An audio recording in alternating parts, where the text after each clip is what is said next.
Magandang araw mga ka-healthy lovers. Ako nga pala si James Carladores, isang BSB One Days. Ang pag-uusapan natin ngayon ay ang halaman na malunggay o sa scientificong pangalan, Moringa oleifera. Ang malunggay o sa scientificong pangalan, Moringa oleifera ay may iba't ibang gamit. Pangunahing gamit niya ay bilang pagkain at pangalawang gamit ay bilang halamang gamot.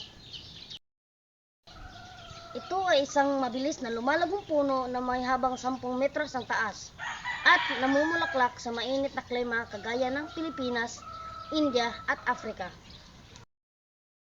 Ang malunggay ay isang lubhang masustansya na may mga bitamina, mineral at amino acids. Ang dahon nito, ugat, bulaklak at pods nito ay nakakain at ginagamit din sa iba't ibang layunin. Kabilang ang pagluluto, mga herbal na remedyo at higit pa.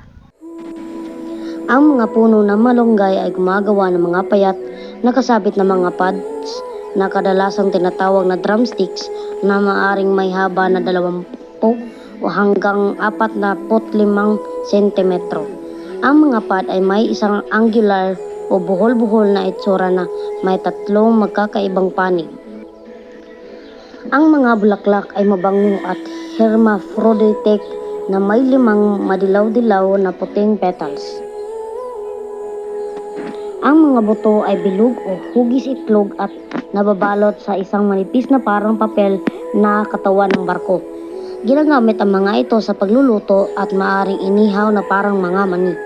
Ang malunggay ay ginagamit sa loob ng maraming siglo sa tradisyonal na gamot para sa iba't ibang karamdaman, kabilang ang mga pananakit ng tiyan, gastric ulcer at pamamaga. Ibang gamit nito ay ang mga ugat ay ginagamit bilang kapalit ng malunggay at ang langis mula sa mga buto ay ginagamit sa iba't ibang aplikasyon. Bakit mahalaga ang saribuhay ng Pilipinas?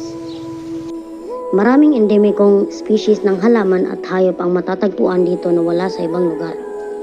Ang pagkawala ng kahit isa sa mga ito ay isang malaking kawalan ng pandaigdigang biodiversity.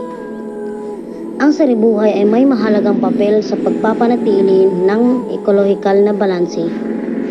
Ang mga halaman ay nagbibigay ng oxygen, sumisipsip ng carbon dioxide at nagpapanatili ng lupa.